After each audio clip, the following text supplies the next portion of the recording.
Hey, welcome to WGK's Public Safety Images. I just want to do a quick follow-up to my last video where I talked about using Capture One, because one of the questions I got was, can you do the correction and some of the editing that you can do with um, Photoshop? And so I wanted to talk about, yes, some of the things, some of the tools that are in Capture One that allow you to go in and make some changes to photographs, including maybe taking out some unwanted things in your image. So let's talk about Capture One and editing your photos.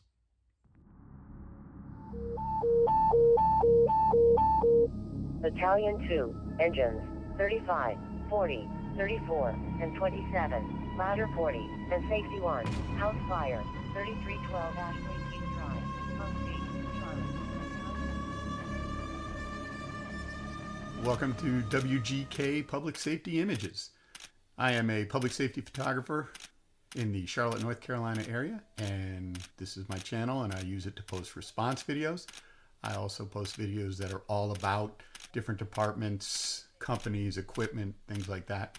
And then I also post Q&A videos where I try and answer questions that I frequently get as a public safety photographer. I would just ask that you like and subscribe, but otherwise, let's get on to the video. So before I get going on editing with Capture One, I did want to pass along a little information. If you watch my previous video on using Capture One, or you've seen any of my software videos, you know one of the things I have a real problem with is subscription-based software for a myriad of reasons. And in that last video, I had mentioned that I thought Capture One was going to subscription-based and was concerned that I wouldn't be using it anymore. However, I have recently figured out that the perpetual license, they are still going to continue to offer it. I have gone to the Capture One site, and if you look on the site, you will see this is where it's listing the prices, and you'll notice for the mobile and the Pro, it's all subscription based. However, if you scroll down a little, you will see that they still offer the perpetual license. So there it is down there for about $317. Just a couple other things I would mention if you're interested in the perpetual license, or I guess any of their software. One is they have a student discount, and the student discount's pretty good. It's about 65%, so that's fairly good.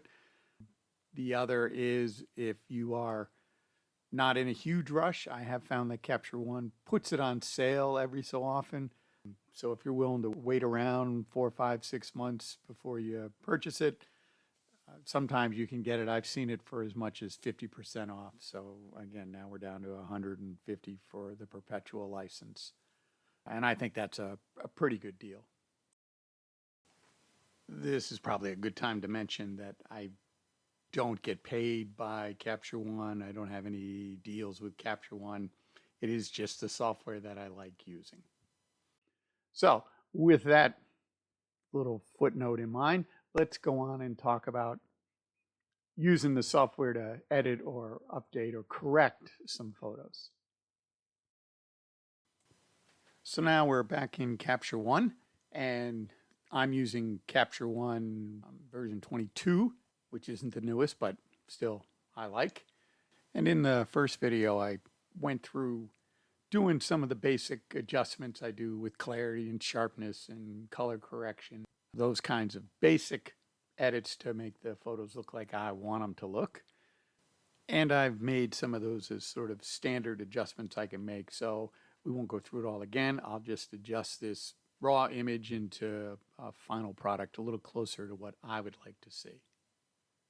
And from those basic presets, I can then go use the curves and the other adjustment tools, get the image looking like I'd like to see it. Now, sometimes when I'm looking at the final image, there'll be something in the image that kind of distracts or takes away from the photo. So, for instance, in this case, there's a storm drain in front of the engine there. And if I wanted to use Photoshop, you can use Photoshop to remove it. But again, Capture One has some built-in tools that can do some minor corrections. Probably the most versatile of these tools is the healing tool. The healing tool is a basic cloning tool, but it does a little bit more in that it tries to ensure the area you're cloning from matches as close as possible to the area you're cloning to. So it does try and do a little bit more intelligent fill, if you will. In this example, it looks like it chose some of the pavement closer to the camera, so it's not quite like I wanted to see it. But you can set the point where it actually clones from to get a better match. Now, this process automatically makes a heal layer, which is kind of nice. So you can go in, turn it on, turn it off if necessary. Gives you a chance to play around with it.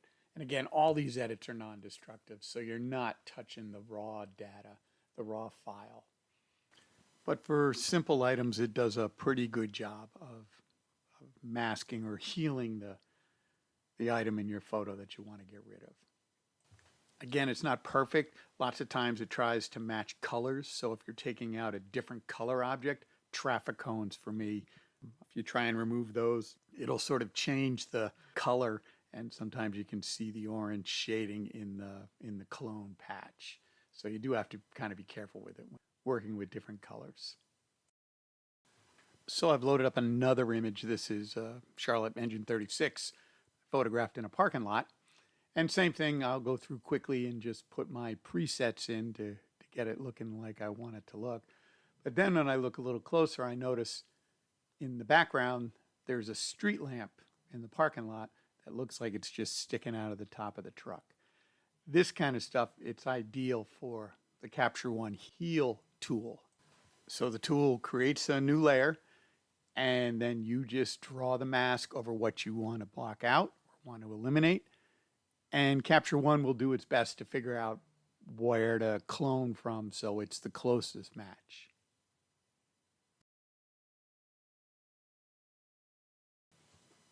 In this case, it did a nice job, and that's a much better looking photo. So for simple, straightforward backgrounds, sky, pavement, grass, things like that, the tool works fairly well. It doesn't work as well on more complex backgrounds.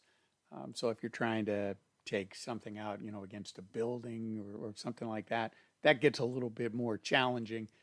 And also, I have found that the more you use the tool in the layer, it kind of does a worse and worse job. One of the issues I have also found is that if the background is clouds, where it's a white, gray, contrasty thing, for some reason it doesn't seem to match colors very well, and it actually changes and will add colors to the layer. And as I mentioned earlier, you can't make image adjustments to a heal layer. So I have found that lots of times with clouds, it's best to use just the regular clone tool instead of the heal tool. And the clone tool is simply copying exactly from your selection point to the new place in your image. But with clouds, that's generally not a huge problem. So between the heal tool and the clone tool, you can do a lot of editing in Capture One fairly quickly as part of your regular photo editing process. And that's kind of nice to get it where you'd like it to be.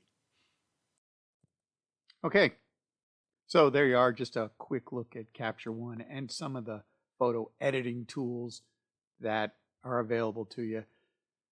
You can use other photo editors, and Capture One will connect to them. You do have that option as you're going in. You can right click on an image and you can edit with, and it'll show you all the other programs that you can edit photos with, and it'll export it and just return it back.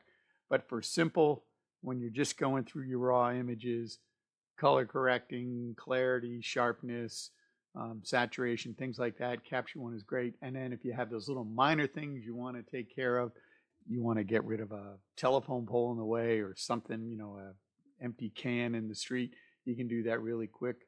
Another example, lots of times you don't want to show license plates in photos.